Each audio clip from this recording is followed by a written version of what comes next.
Welcome to Coffee and Divination, a podcast about the arts of obtaining hidden knowledge in changing times. Join me, Joanna Farrar, to chat with experts from around the world on tarot, runes, geomancy, and the many ways divination can help us navigate and plan our paths ahead. So thank you everyone for joining, and I'm very happy to be welcoming our guest today, author and Wiccan elder Ivo Dominguez Jr. He's been active in Wicca and the pagan community since 1978, and he's been teaching since 1982. He was a founding member and a past high priest of Keepers of the Holy Chalice, the first coven of the Assembly of the Sacred Wheel, and he currently serves as one of the elders of the Assembly of the Sacred Wheel. Ivo is the author of numerous excellent books, including The Four Elements of the Wise, Keys to Perception, Practical Astrology for Witches and Pagans, Casting Sacred Space, and Spirit Speak, Knowing and Understanding Spirit Guides, Ancestors, Ghosts, Angels, and the Divine. His books are excellent and have so much practical information and inspirational ideas within them, and I have happily read them and am so excited to have you on the show, Ivo. So thank you so much for being here. Oh, I'm delighted to be here. So I wanted to just start out for those who may not know more about your background than what I just gave there. Can you tell us a little bit about how you became involved with paganism and what your road was to get into this path? I'm going to say that I had very little choice. I was one of those kids who had a lot of unusual experiences, whether it was precognitive moments, dreams, seeing dead family members, the whole kit and caboodle. And as a result, that made me experiment and explore more. I was raised Catholic, but Cuban Catholic is not vanilla Catholic. There's a lot of folk magic and a lot of connection to the idea of there being a broader universe that humans interact with on a regular basis. So I explored a variety of different religious paths. First, doing a literature search, I was lucky. My dad was a professor at a university. So from the time I was a young kid, I had a library card that would get me into the university stacks. So I was able to do a lot of exploring, and I visited churches, synagogues, mosques, and so on. But what I found I was most attracted to was that which was mostly what I experienced in the woods. Honestly, my strongest spiritual experience happened when I was taking long walks outside in the woods and feeling connected to nature in a different way. And I always asked questions. So ultimately, that led me to find my way to people that were Wiccan and ultimately the broader pagan community. Mm-hmm. That library card sounds absolutely amazing, and it was wonderful at a young age. That's quite a golden ticket right there. It was. So about how old were you when you first kind of were introduced to Wicca and those types of paths? Was that something that you found relatively early on, or? Yeah. So, I mean, honestly, my first encounter with magic of the sort that isn't theater magic I read all the books. I was trying to read Theosophy, trying to read ceremonial magic and the Golden Dawn stuff and Dion Fortune when I was a teenager, and had not really encountered that much literature on Wicca. But what I've discovered was that it was more focused on nature. And my parents really didn't like that I was so much of a bookworm and science geek. So they said, you must take up a sport. I didn't want to do any of the things that were available at the high school, so I got permission, because it was walking distance, to leave the high school, go to the University of Delaware, because they had a fencing program. Oh, fantastic. So, and I said, I could do that. I can truly enjoy that. And I did. And so there I was, young pup, 15, 16, going to these fencing classes at the University of Delaware. And we were changing in the locker room, and this one guy was changing really fast. And to my eyes at that moment, he looked ancient because he was a grad student, but you know how that goes. And out popped from underneath his T-shirt this little silver pentacle. And I saw, before he managed to tuck it back in real fast, my eyes just went boom. I see the pentacle, and I went up to him and I said, so, are you Gardnerian? Are you Alexandrian? Do you follow a specific tradition? Are you making it up on the fly for yourself? And his eyes got so big because there I was, this young kid, basically in his eyes, outing him in the locker room. Yeah. And he said, "Could you please let's go outside and talk about this?" So we go outside, and he says, "Look, you're too young. No coven will take you. That is a legitimate coven because you're way too young. However, we talked longer, and he said, look, give me a bunch of self-addressed stamped envelopes, which for folks that don't know what they are, but back in the day, you would give people piles of envelopes that you've already put stamps on that have your return address and mailing address is the same. And they would stuff them with goodies, like in that case, the coven's newsletter. So for a couple of years, I received the coven's newsletter via the mail. And then when I turned 18, I went to a couple of quasi-public invitational things that happened at state parks or in people's homes. And I said, okay, this feels more like my home. But it was more than serendipity, I think, that found me connecting with somebody who actually was a practitioner rather than just being this fantasy of somewhere in the world there are people that do this. Yeah, having that first experience of meeting someone who also, it sounds like, gave you excellent advice, which is wonderful. I was also kind of lucky as a teenager to have met someone who luckily gave me good advice as well. Those few meetings can be very important. They surely can. So that's wonderful. And because of the title of the podcast, I usually ask guests if there have been particular forms of divination that kind of called to you when you were first on the path. Like, were there any forms of divination that, looking back, people practiced in your family that was kind of like a folk tradition, or was there something that kind of came to you very early on somehow? So my first encounter with, people are doing something that looks like divination was in the house. My mom, my aunts, one of my grandmoms, not the other.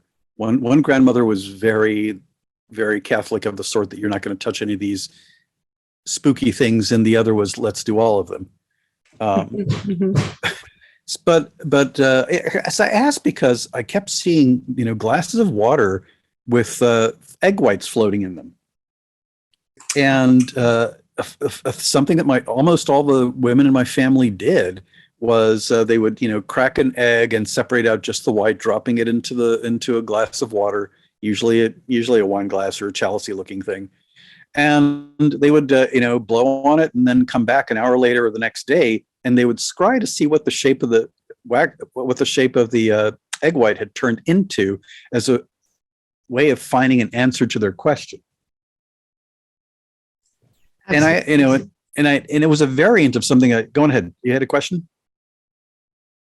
Oh, no, I just wanted to hear more. So I'm okay.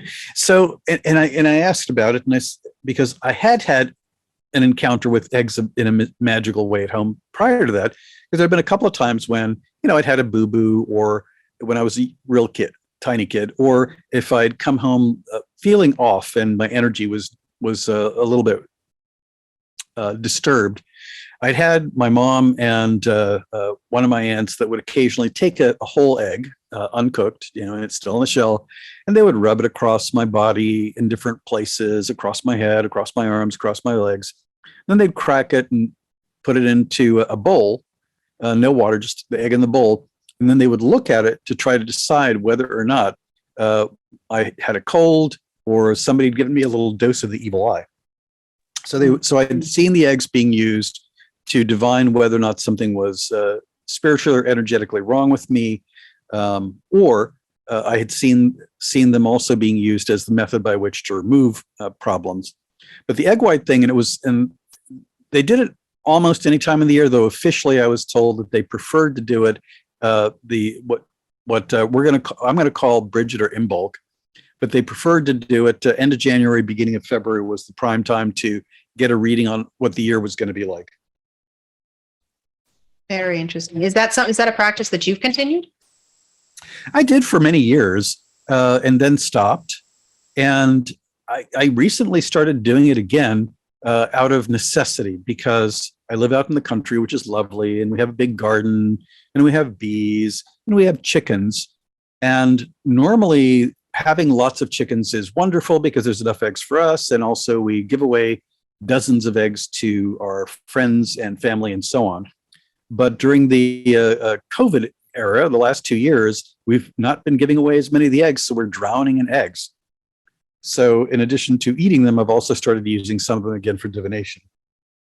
Yeah, that is a wonderful thing. We are currently also kind of drowning in eggs from the spring, even though we give a lot away. But I completely understand, and it's a very practical use, and ties directly into why those things, when you have the abundance of them, they serve wonderful purposes. Right. And what I usually end up doing with the egg and water mixture is it ends up in the garden. Mm-hmm. Yeah, absolutely. The nutrients can continue their flow. Well, that's wonderful. So outside of that, then was it like cards that you after that? Well, I mean, still in the family. I mean, there's. Do you know what I mean by las tarjetas española o baratas españolas? Well, can you explain for our listeners? Yeah. So there are a variety, and I'm going to say, let's call them the love child of oracle decks and regular playing cards. All over Latin America and in Spain proper, there are a variety of decks that you can play a variety of card games with, but are also intended to be used for divination.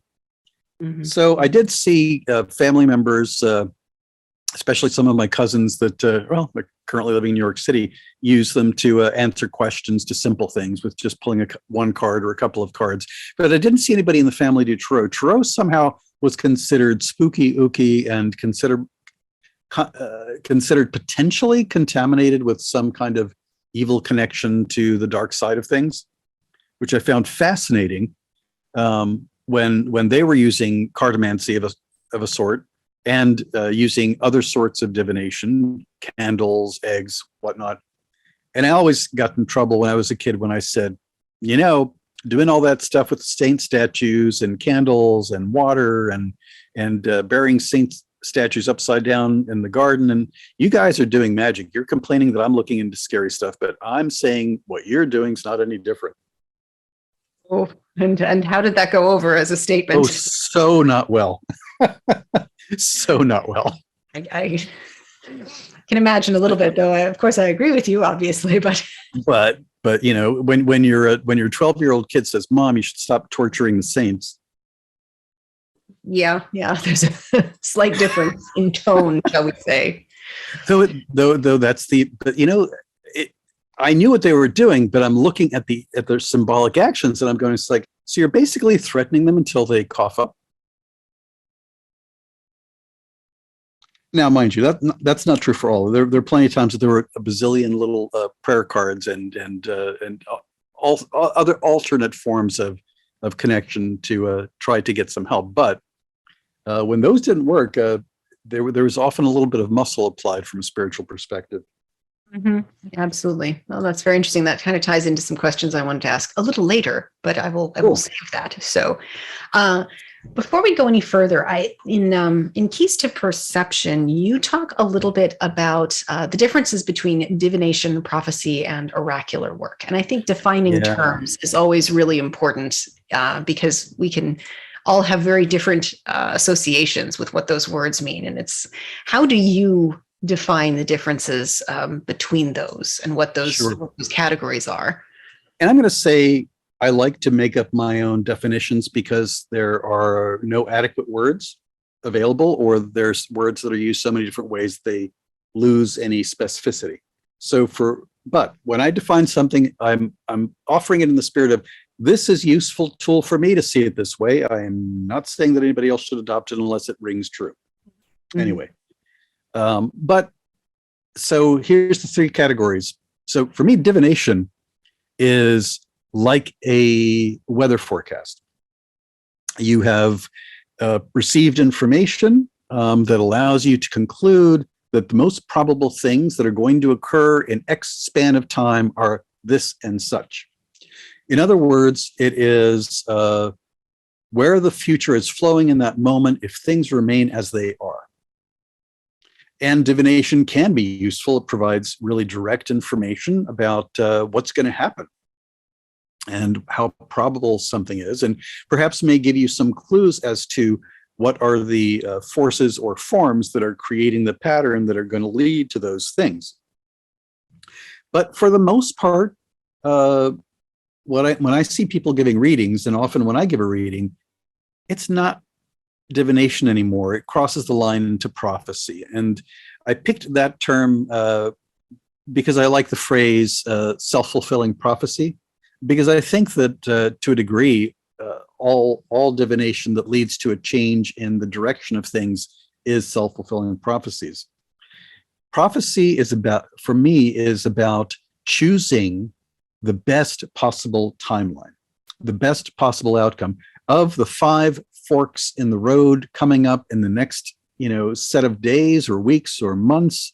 These are the ones that lead to not such a great outcome. These are the ones that lead to a better outcome. And in general, the universe does not tend towards the best possible outcome. It tends to collapse towards the direction of the easiest to manifest. So if somebody is coming to you and you say, these are the things that are coming up, this is the direction things are headed, then the next piece is prophecy if you're telling them. But if you make a left instead of a right at that crossroads of choice, then it opens up the following set of additional options. So prophecy is about choosing, navigating your way through the probabilities that are revealed in divination to a better place. And sometimes there are no good choices. There's just grades of shades of gray based on personal preference. I also like the idea of prophecy because as a word, because ultimately this is about what's going to be better or useful or productive for that one individual or their family or the cohort of people they're a part of. All prophecy is individual or tribal. It applies to a specific set of people. There's no such thing as a global prophecy because there's too many different paths and fates that people are weaving for themselves. But it still requires choice and consistent choice to actually make those. Oracular vision is, I think, the most sublime and sometimes the least useful in the moment, unless you have the mind of a poet. There was a reason why in Delphi the oracles had priestesses and priests that were there to listen and to try to make sense of the words. I think oracular vision is you are high above the plane of linear time, high above the plane of where we are looking at divination or prophecy, and you're seeing the full gamut of things that are aligned to create the possibilities. You've lifted the hood on the engine of the universe and you can see what's underneath, or you've rolled out the topographic map that shows you the true shape of space-time there, and then you come up with a handful of words that are like a zip file, a compressed file, or like a poem that contains layer upon layer of meaning and information. Every word, and just the juxtaposition of 2 words adds 3 more meanings. So oracular vision is harder to digest and to unpack. But once it's unpacked, it then gives you more tools to shape things for yourself and others on a broader scale than simply that of you and a small group of people. It also lets you see a little bit further forward. I do think that most good readers alternate back and forth between all 3 of these modes in a single reading, though some people tend to lean more heavily into 1 or 2 of these. I mean, I could go on, but I guess that's a starting point because it's a short show. Mm-hmm. Yeah, and those are very obviously dense topics in each of those categories. But yeah, that, of course, one of my further questions was going to be, how do you view that interplay between the 3 of them? But as you mentioned, there are usually more than one happening in a good reading, at least at a time.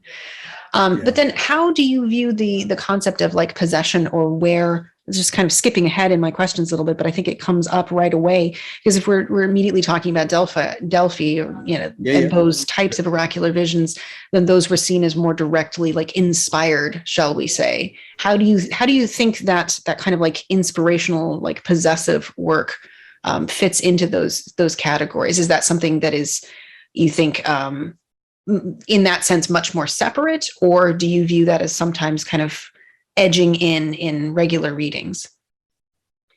It depends. Let me give you an example. And by the way, I like that you're bringing that up, because that's putting the divine back in divination. Yes. which generally, when we use that word nowadays, it doesn't really have anything to do with any divine beings per se. Okay, I have, I won't name the persons, but I have several friends. No, I'm going to broaden. I have several friends who, as part of their normal daily spiritual practice, have a deep connection to particular divine beings. Whether you want to consider them clergy of those beings or devotees or whatever, it doesn't matter. But it is a day does not go by that they are not doing something that reminds them of their deep connection to those. Okay, so you have a relationship where there is connection between a human being and a divine being.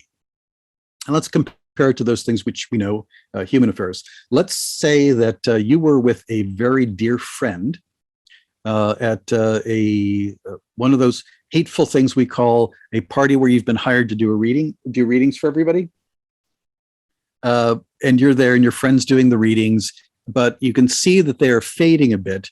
And maybe you lean in and sit next to them to kind of give them moral support, and then you're breathing with them to kind of give them energetic support.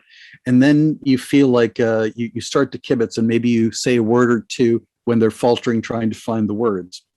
Why do you do this? Because you have a relationship with that person and a connection and a trust that it's okay for you to intrude. The friends that I've mentioned, because they have strong connection to particular divine beings, it doesn't matter if they pull out runes or I Ching, pull out the arrow stalks for I Ching, or pull out the cards, or even pull out a birth chart. After a while, if the questions lead to particular places, especially if they are in the thematic areas that appeal to their divine friends, boom, they will be suddenly sitting on their shoulders, so to speak, and I'll notice that there's a change in their voice or their word choice, and they go, oh, they're beginning to do divination of that sort. Now, interestingly enough, one of the individuals I'm thinking of also does a separate category of divination where they're not using tools in front of them, but they're literally put into it's called the high seat, but think of it as a chair, and usually we actually try to put it a little bit off the ground, and there's chanting and whatnot, and they go into trance, and they go down to the well of weird, and they open themselves as a conduit of communication for the ancestors or for particular divine beings from that pantheon. And it's a different kind of information. What I've seen is that what the information, in this case it's a she, that she gives is different when she's doing that kind of oracular work that's divinely inspired, as opposed to working with tarot or runes, which are the other go-tos for that person. So it does have, it's still being done today by people. And in that case, I see the possibilities of it being a full-fledged separate working to do divination, and a setting where occasionally, because of their existing relationship with a divine being, that being will feed them guidance, and because of the trust. I completely agree. Actually, my co-high priestess in our coven trained with Diana Paxson and does high seat work in that. So I do a form that's more, because I work primarily with the Greek deities, I do a form that is more high seat oriented with Apollo. So yes, 100%. And it is wonderful that some of that is coming back or coming back into the collective awareness, shall we say. And it really is different kinds of information that comes through when it's that format. Yeah. And I think that's really important to point out that it's not necessarily just, oh, now you're going to do high seat work. And that's the time when that happens. But it is, like you were saying, like the idea of having that deeper relationship. Then if your friend needs help and they happen to be using cards or happen to be using runes or something of that nature, it may be different, but it still has that connection because of the relationship. Absolutely. Absolutely. Mm-hmm. I also find that if it's oracular work, sometimes the divine beings in question will decide what you need to hear and ignore your questions. Mm-hmm. That was going to be one of my next questions, actually. Absolutely happens. And Do you notice that more in the types that we're talking about right now, of like more high seat type of kind of the inspired prophetic, shall we say? Or do you, because that is a question that I find interesting. And I've talked to people who have differing opinions on that, even when they're throwing cards. Is it that they're getting sometimes the answer to a question that wasn't asked, but it's the one that should have been asked? Or do you think that with other forms, it's more directly like, well, kind of, you ask a stupid question, you're going to get the answer type of thing? Play stupid games, win stupid prizes, kind of thing. Exactly. Well, I think it can be both. Honestly, I mean, I've among the many things I've done. I've owned a metaphysical shop, occult shop, twice. Two different stores, locations, decades apart, and of course, I did lots of readings at those stores. And there are times where suddenly, okay, the cards in front of me have zero to do with the questions the person asked. But when I start telling them what the cards are revealing, saying, showing to me, oh yeah, that's true, that is going on in my life. Okay, so sometimes I think that even if there is no divine being involved, here's the thing that I think happens in that regard. Readers have different techniques, but I will say that if I'm going to read for someone, I make every effort to connect with their perspective on the world, their energy. I breathe and try to match the energy that I feel coming off of them, and try to basically ride the same rhythm with them, if you will. This is the way their breath works. This is the way their energy is moving, because I want to answer their questions the way in a way they can hear them. And sometimes that means I'm going to pick up the question they didn't ask because it's all over their energy. And that's what will come through the cards, because the unspoken question had more valency and more volume. Yeah, the question that needed to be asked, whether they could or not. Yeah.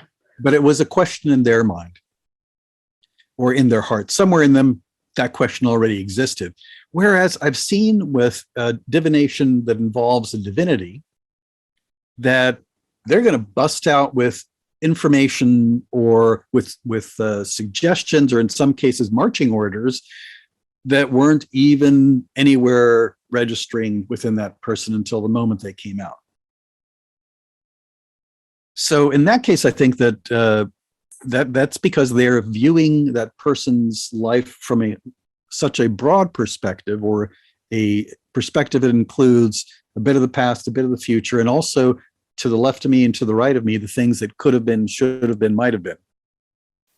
So I think that when the divinities pop out with information and marching orders that are not even something that person would have imagined, it's because it must be done. I'll give you an example, and I'm going to do this in a way that I don't violate anybody's privacy.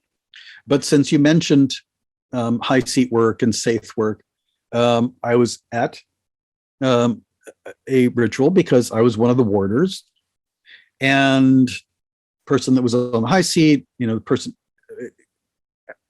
out comes this, everybody in the room gasps that all the air is gone in the room, because basically the person who was posing a question, he asked a fairly innocuous question, and then the oracle basically said, your home, your house, your name, your family, all will be wreck and ruin, and you're going to die in a few months, and your life is, but you still have time, but your life is going to end. Oh my. Yeah. Now, here's the thing. Everybody in the room gasped and stopped breathing, because the person who had asked the question is somebody that we were all worried about, who was a late stage alcoholic, and we expected, because of the color of their skin and their eye whites, for their liver just to go on strike and leave their body any minute. Yeah. So and yet they managed not to hear it, and managed to twist the meaning of it, even though it was the most blatant thing that I'd ever heard said. Here's the place where I think the divine ones get involved. So 4 days later, I still had my shop bell book and candle at the time. 4 days later, this guy walks into the store. He's going to buy some candles and some incense, and mostly he's coming there to yak my ear off, because it was lunch hour and I was trapped behind the counter. But lo and behold, in the back room where we kept coffee and tea and so forth for people to just hang out, was the person who had been on the high seat. And she hears his voice and comes out. And they look at each other, and I said, do you guys want to go back to the reading room in the back so that guys can have a conversation? So then, clear-headed, no longer her head on fire with divine beings, she said clearly to him what she remembered, and basically said, if you don't stop drinking really, really soon, you're going to be dead. And the good news is he stopped drinking. It's been years and he's still sober. And he looks a lot better and got married. His life has turned around.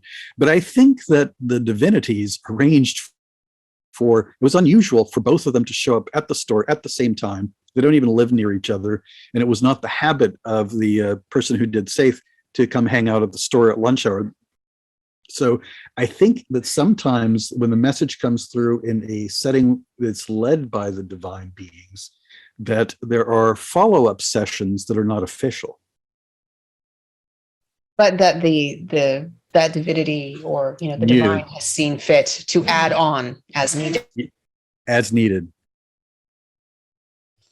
So in terms of oh no, continue, please. No, I was just going to say that the difference there is that I'm going to say that they're seeing from the perspective of an oracle and a diviner and a prophet at the same time, and they know how to pull the strings.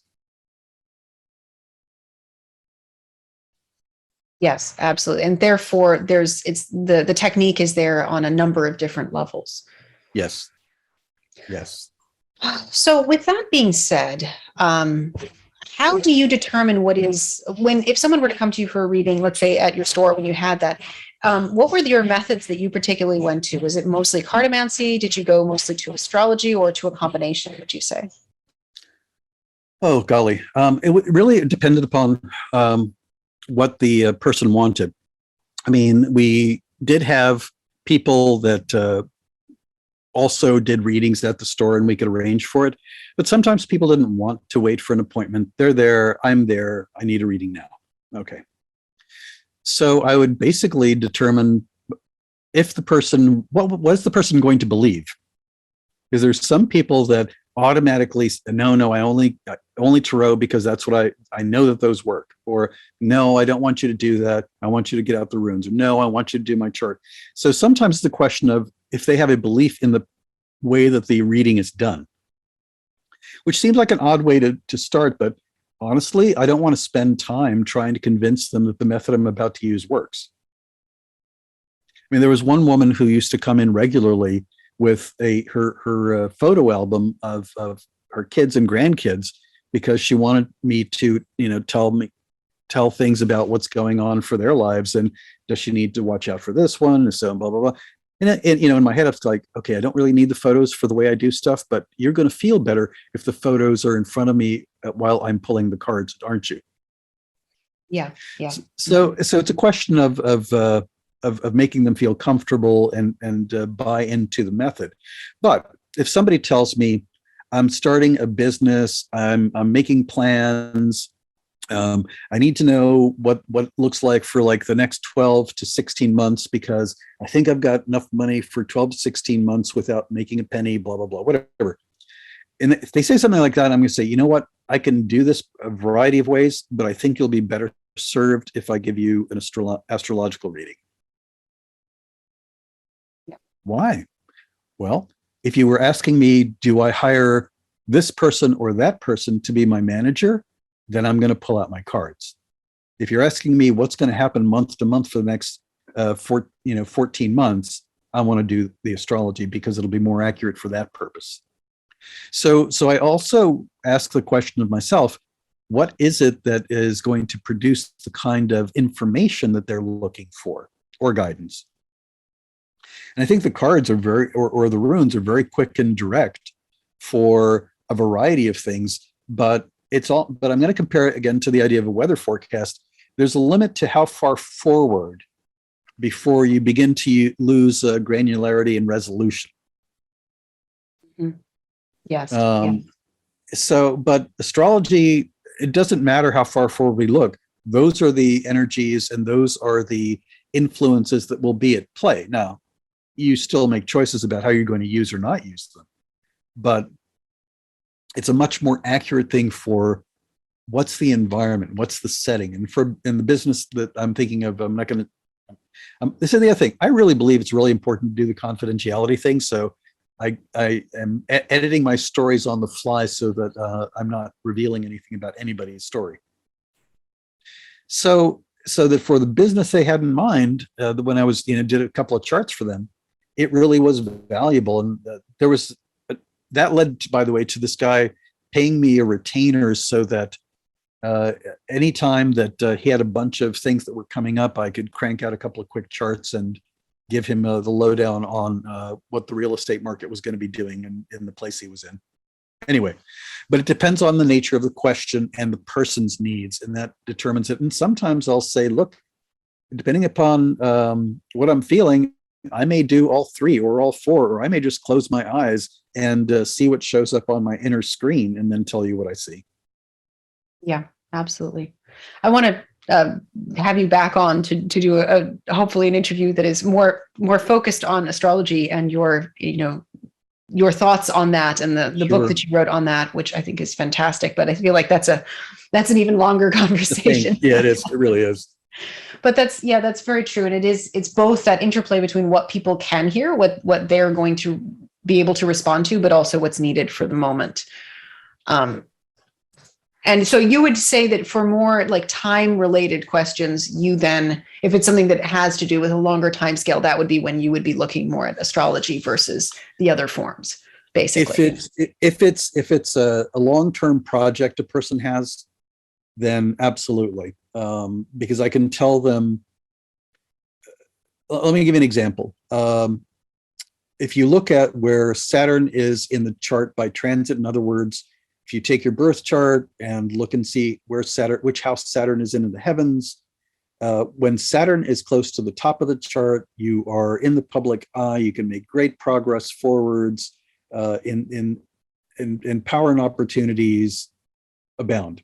Honestly, it's this. By the way, the single best predictive measure for who gets elected president is whose Saturn was highest by transit at the time of the election. And no lie, it's pretty amazingly accurate. But if Saturn is close to the bottom of your chart, the nadir, you're virtually invisible. And well, can you still be successful? Yes, but that means you have to expend almost half your energy just on getting noticed. So there are things that give you a broad scope of, okay, I need to be planning to do this 5 years from now, or hey, this thing's coming up in 6 years. I need to get all my ducks in a row before that happens so that I can make best use of it. So for that kind of stuff, it's absolutely useful. Obviously, mostly when people think of astrology nowadays, it's all about self-help and personal development and a variety of other things. But traditionally, astrology was used for a lot of practical things, both for individuals and for businesses or nations. Absolutely. And that knowledge of a broad swath of those things is important to know the tool of the time. Yeah. Though whatever the system of whatever tool or method for divination of any kind, you actually have to know something about what they're asking the question about. So if somebody comes to you and asks you for stock advice, which stock should I buy? Your cards or your chart may give you some useful information, but it would be so much more nuanced and refined if you actually knew something about the stock market. Or if somebody wants to divine something that's about health information, it really would be useful if you knew a little bit about anatomy and physiology and things of that nature. Or it's kind of like if tomorrow you were asked a question that related to some highly refined and really abstract thing in chemistry or biology, and somebody's dissertation, you could probably do a good reading on whether or not the dissertation will be well received or not, or any number of things like that. But you wouldn't be able to point out, this is where the cards or this is where the chart are telling me that you've got a weak point in your argument. Yeah. unless you know something about the material. Mm-hmm. And so that kind of gets into what one of my next questions would be, which is, we're talking a lot about a variety of different kind of perceptual skills, many of which have nothing, are not what most people would consider quote unquote psychic. But they are very important skills in terms of being a diviner or doing this work of seeing in a more holistic manner, in a successful manner. What would you say to someone if they asked you for, like, what are the personal skills or the skills that are important for someone to develop if they wanted to take this very seriously? What do you look for in someone who's doing this work? All right. I'm going to say do it and lead a good life, because you can also mess yourself up really badly doing this work. The first thing is the value of being able to be detached or neutral, or view things from a abstracted position, is not just a good idea for giving your information in a way that's clear and unstained by your own impressions, but also it makes it easier when you give a really hard reading to find a place to come to peace with it, so it doesn't haunt you or affect you. And there is, I'm not going to say it's the same thing, but it's in the same way that people in helping professions often develop compassion fatigue, where they're constantly giving of themselves and trying to see each person as if they were family and deeply connected to them, and blah, blah, blah, all the things. Eventually you get to the point where it crusts over, and there's so much fatigue in having used the heart that way, the person needs a break. I mean, so that the detachment that you're taught, or the equanimity that you're taught, is a good thing for being a good reader, is as much about giving a good reading as it is about preserving the resource of you as a reader. So that one's, honestly, you get better over time if you're a reader, but only if you are not eating yourself up by the cumulative emotional jolts that happen during this. The other bit is to develop a lack of desire for praise or blame, because everyone will experience people being really unhappy with the reading they get and blaming you or telling you that it's all hogwash, and then you feel awful, and then they come back 3 months later and say, it was all true, you're so amazing, oh my God, you've been set on earth to do this work, blah, blah, blah, blah. All of that is bad for you. All of that is bad for you. So that it really is, it's not just the old know thyself thing. It's not only know thyself, but develop the emotional IQ, the emotional intelligence, to know what you need to do to make sure that you're in the right place. And if you are in the wrong place, then don't do the reading. If you need a break, don't do the reading. And the worst are readers that, I'm being judgy, but I'm going to be judgy on this one. Most of the folks that have a real question, when they come to a reader, they are vulnerable. They don't, they're seeking out a reading because something's not right in their world, or they don't feel confident about them. And there is a distinct power differential between the person who's coming for reading, who's vulnerable, and the reader.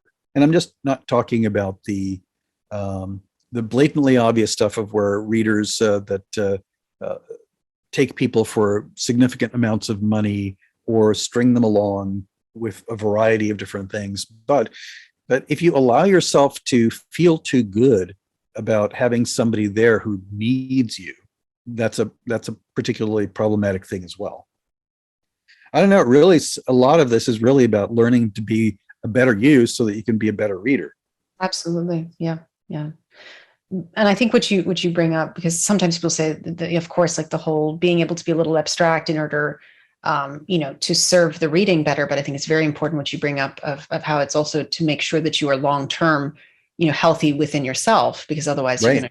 you're going to burn out or end up just not being able to do the work properly after a certain amount of time. And of course, like you said, you did hundreds of readings. You have, I'm sure, had to make sure you kept your equilibrium for that.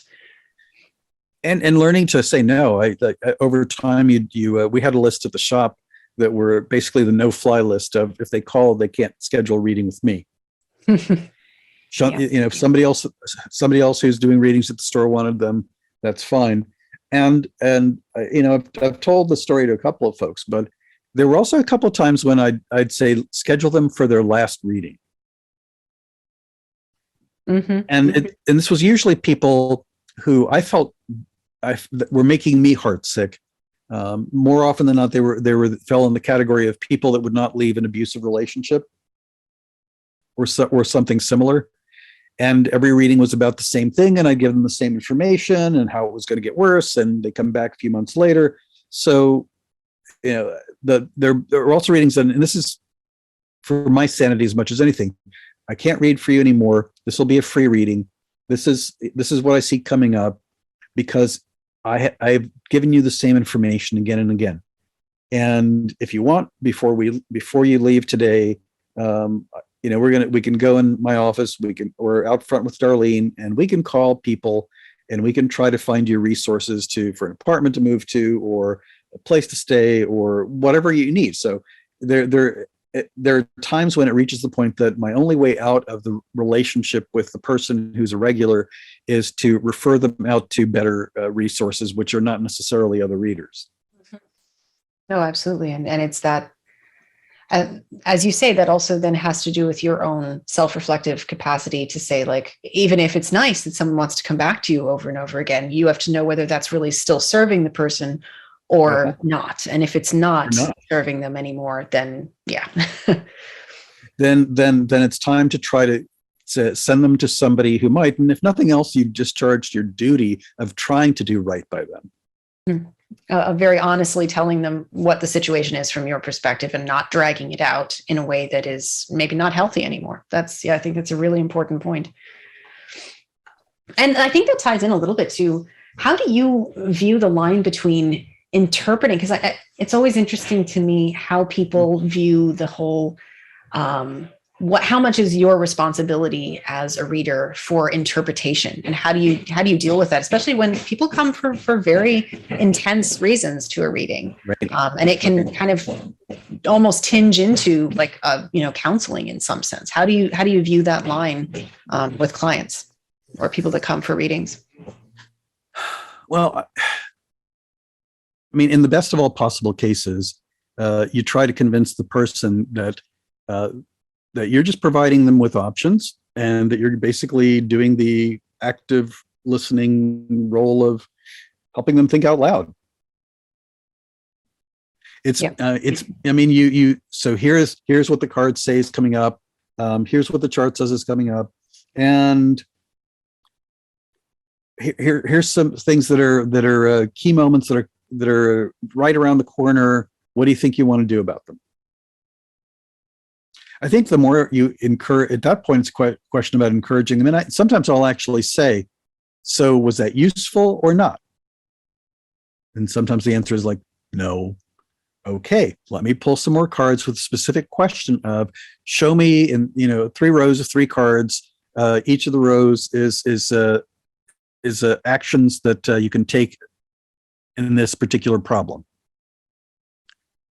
And then I look down, I say a couple of things about them. So which of those do you think you want to try? Which would be a better choice for you?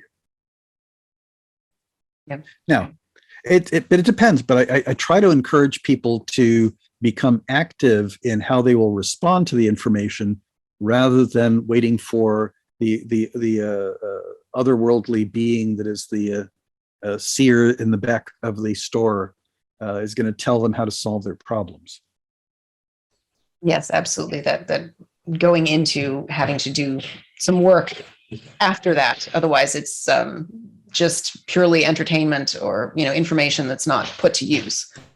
I will say the other thing is that in some cases, if it's somebody who's I don't do readings for people who are under 18 unless their parent is there or have verified that it's okay with them. But beyond that, there are times when people, like, for example, there was one reading I did. It was a long-term reading for long, horrible situations in their family. I'll leave it at that. So, but I asked because I know how emotional the person got the last time I read for them. I said, so is there somebody you trust to come and take notes and ask questions? I record all my readings so people get an MP3 or whatever they need to listen to it later. But if they don't ask the right questions, they're not going to get the right information. It's almost like sometimes you need somebody to go to the doctor with somebody as their advocate to ask all the questions that they're going to forget. Mm-hmm. Yeah. So if I know that it's going to be that kind of scenario, I ask, is there somebody that you feel comfortable with to be there to make sure all the things get asked that you need to ask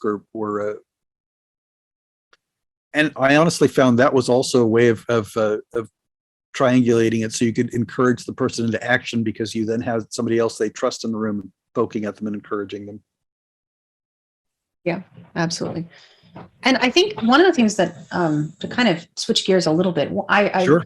love a lot of your books, and I love how in most of your books, all of your books, there's oftentimes a very practical element to them of a lot of exercises and things for people to try, Yep. and it gives people tools that you can then try out and develop on your own. In looking at, we've talked about, how that kind of objectivity or, is important. What do you think? I mean, I would imagine grounding, centering, basic shielding and things like that are key practices. But what do you think some of those like most important basics are? I think developing a way of checking in with yourself to see if you're actually back to normal. All the grounding and centering practices are good. Breathing exercises are good, but it's almost like you have to make it a practice to touch base with yourself when you're at your prime, when you're at your clearest, when you're at your best, when you're in tune. And one thing I like to do is tap a place like in the middle of my chest on my sternum and kind of embed in my body the memory of this is what it feels like when I'm doing well. And then when I've done my exercises and I'm not feeling well, I'll tap in the same place and ask my body to remind me, am I there?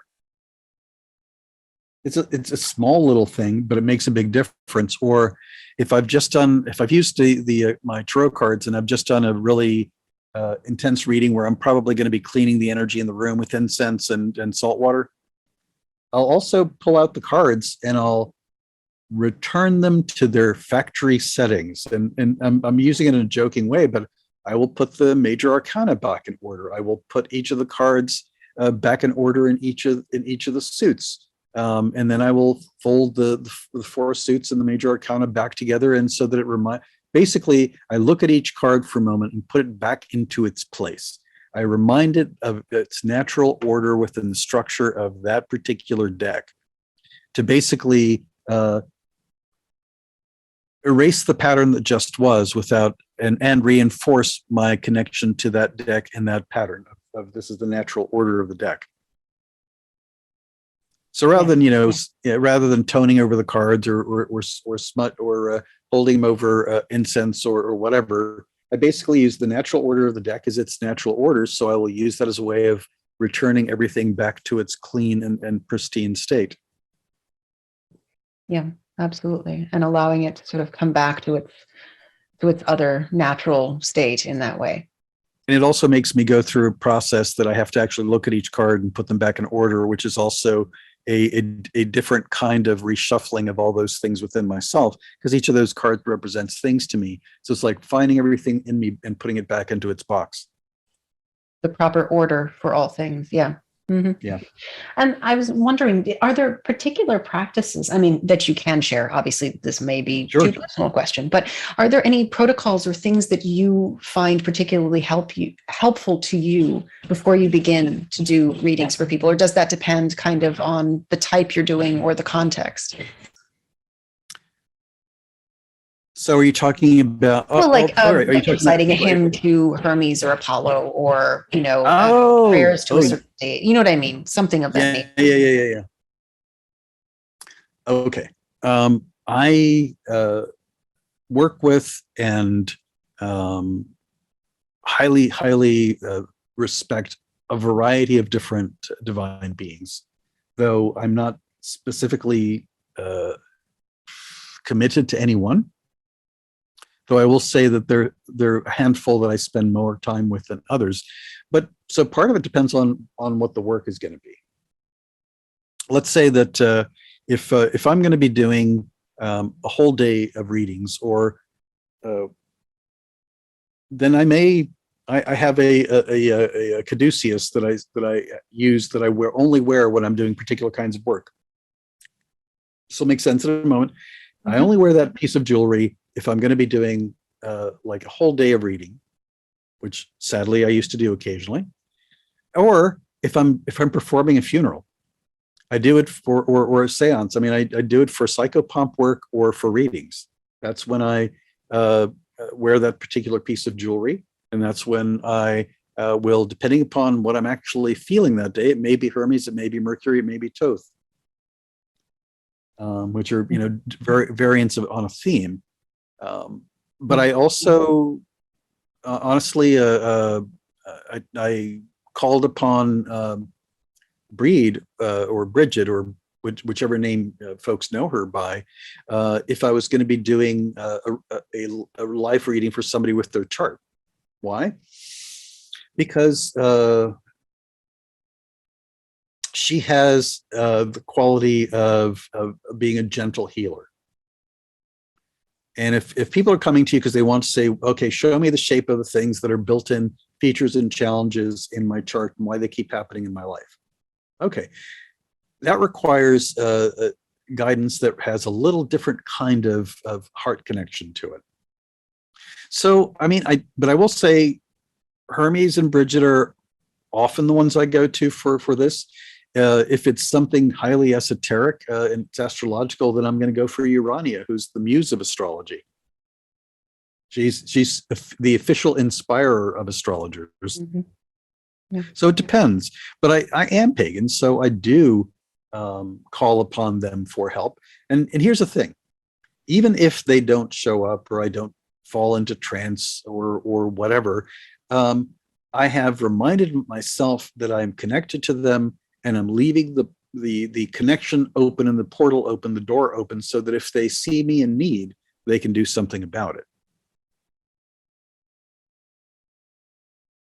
Biggest difference between the beings that are helpful and the beings that are not is the beings that are truly helpful don't impose unless you've invited them.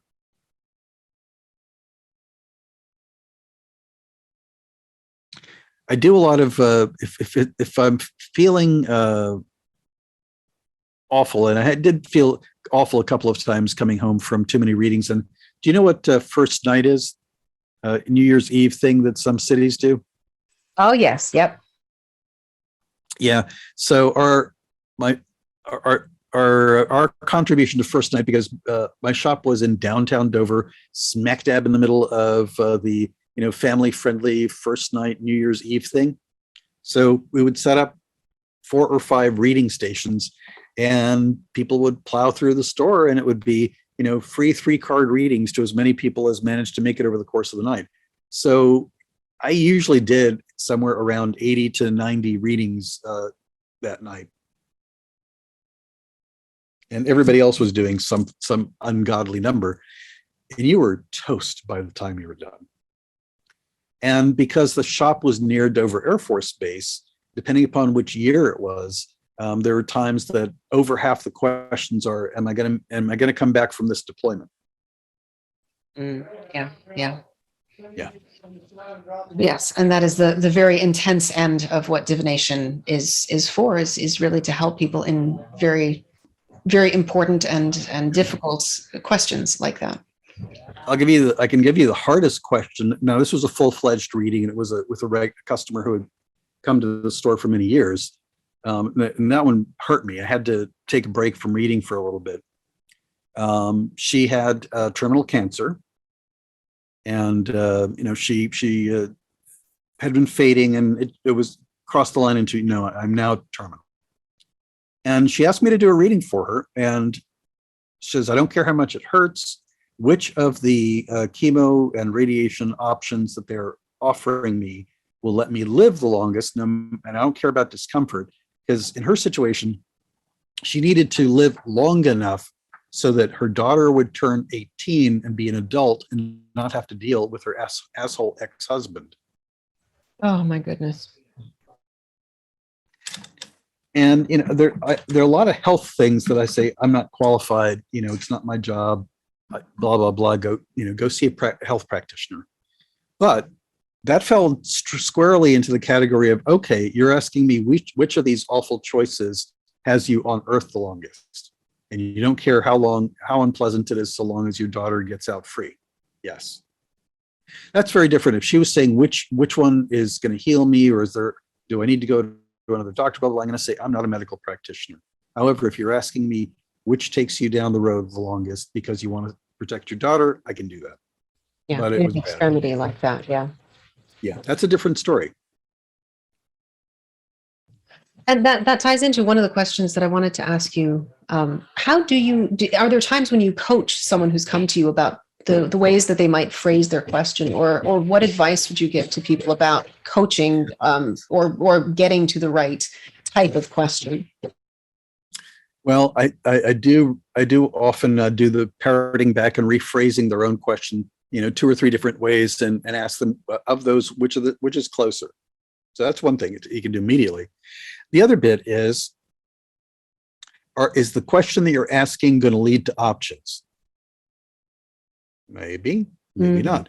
Mm-hmm. If it doesn't lead to options, then if you can't do something useful, information derived from readings is only useful if it allows you to make a different choice, allows you to get ready for some kind of unpleasantry that you're going to have to hunker down for. So if you can't prepare for something or have a possibility of changing something, then what's it for? Yeah. And I think oh, please go ahead. And also, when I was doing tons of readings at the store, at the end of every reading, when I would always say, we're going to do one more, and we're going to throw down the cards.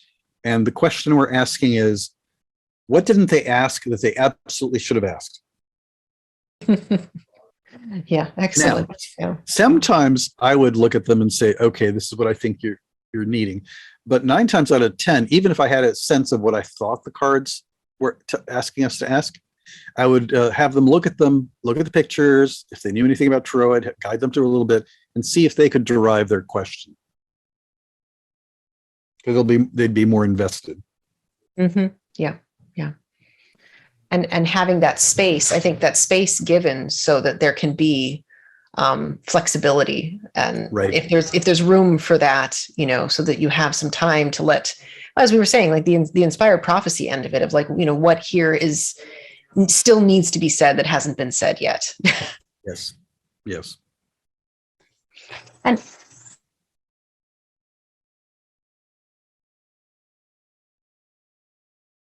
I think then that ties into, are there times when you suggest that people read, like if they're developing their skills, do you read for yourself all the time? Is it the kind of thing where you feel like questions should only be asked of a certain system when there's a real need? Or do you kind of go along the lines of, well, you've got to develop these relationships over time slowly, and therefore, reading without a question, just, reading to get to know the system is important? Because I know people fall on a huge range of that spectrum. And I wonder how much of that is individual temperament, and what works for one person Mm-hmm. would be, Mm-hmm. Dreadful for someone else. Yeah. I do think that the part that always applies is that it's like language, and you only develop fluency by using it. Now, oddly enough, this question comes up in a different context in my mind almost immediately, because when we're teaching techniques for people to go into the trance-like states required to act as conduits or oracles or be divinely possessed, people go, well, I don't want to bother them if it's not important. Here's the thing. I think that you can ask the card, so you can ask the cards to teach you, even if you're, I don't mind asking a question just for the sake of learning. And I think that the universe and the cards and whatever powers are attached to them don't mind that if they know that that's why you're doing it. However, why not ask them? Maybe show me. Maybe the question could be something like this: show me the cards that man, I just had an argument with folks at work over scheduling, and I'm sure this happens to a lot of other people. Show me cards that describe what I just experienced. Part of it is you don't need to always be looking at the future. You can also use them as a way of becoming fluent in what each card means or how their meaning changes by asking questions about things that have already happened that you know about. And that's actually a way to explore the language and grammar and syntax of cards. The other bit is I fall into them. I'll tell people, look at a card and fall into it and experience it like a guided visualization or a path working or a bit of soul travel. Each one of them is a portal into a particular set of ideas and feelings and concepts and energies. So immerse yourself in each one. And take that, that is the longer journey through them, but it is important to Right. have time for that. Yeah. Right. So I feel like this is really only part one of what I hope will be many more conversations. But I want to kind of, as we're coming towards the close of the interview, I wanted to ask you what some of your main, I feel we've covered it in some ways, what your advice would be for people who are deepening their relationship. In this case, more with cards or runes or something like that. Not necessarily as beginners, but what do you think it is important for people to keep in mind when they're incorporating more divination or prophecy into their lives? Is there something that you think people should do more of outside of, simply interacting with the cards like you just mentioned? Are there other practices that you think people should do more of or be more aware of? I think one that, and this works regardless of your particular spiritual or religious beliefs, you have probably some concept that is a correlate to the idea of your divine spark or your higher self or your goddess or god self, whatever the most evolved and the bit of you that is eternal and always has been, whatever that is.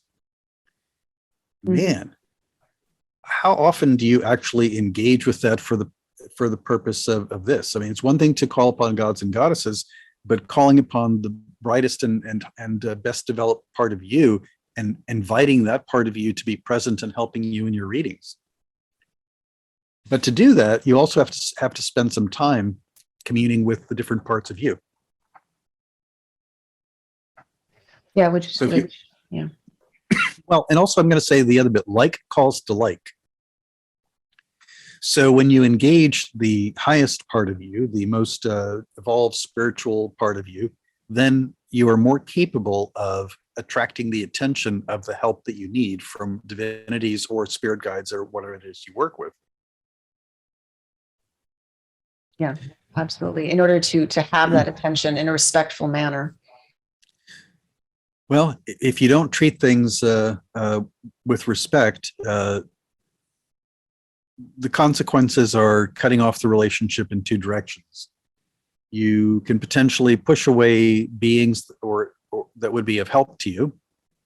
And you also are training yourself to not grant them the respect or access that they need to do the work. So you're basically cutting off the bridge at both ends. Yes, absolutely. I think that's a really beautiful way of putting it as well. And a way of thinking with it, which is very important. And I love that we've spent a lot of this conversation talking about that, divine relationship within this, which I think is a very, very important part of all forms of divination and prophecy, right? Regardless of who we are working with or what style. You can think of it in many different ways, but all important. As we wrap up, can you tell us a little bit about what you are working on right now? Like, is there any further books that are coming out soon, or classes that you're teaching, or anything of that nature? Because I'm sure people are going to want to find out more and find you online, of course. I mean, yeah, I'm going to say that the easiest way to keep up with what I'm doing that's available for people is to just go to my website, ivodominguezjr.com. The next thing I have coming up is I'm calling it office hours. Basically, I'm just going to be available for about an hour and a half for people just to ask any question about anything that's in my wheelhouse. And then I'm also having a class that I'm teaching in May that is about exploring and redefining magical polarity to kind of break it out of the very limited way that it's used in so many different systems. But I teach a lot of classes online nowadays. I'm going to be doing more in the world. I am working on more than one book at once because that's who I am. But I'm working on some more astrology stuff. And because one of my life goals is to make astrology accessible to as many people as possible and not just some specialized few that want to take the deep dive. And also writing a book that's the opposite of Keys to Perception, that instead of dealing with all the receptive talents, if you will, is a book about raising, shaping, holding, managing energy, all the active talents that are used for healing and ritual and magic of various sorts. Mm-hmm. Yes. Both sides being very, very important to understand. Yep. So that sounds absolutely fascinating. I'll be really looking forward to that. And I'll link to your website, of course, and all of the things that are coming up that we talk about in the show notes. So for people that are just listening, you can click below if you're listening to this, and I'm sure you will find links to go and check that out, which is wonderful. Well, I really, really loved this, and I hope that you will come back so we can continue this conversation the next time.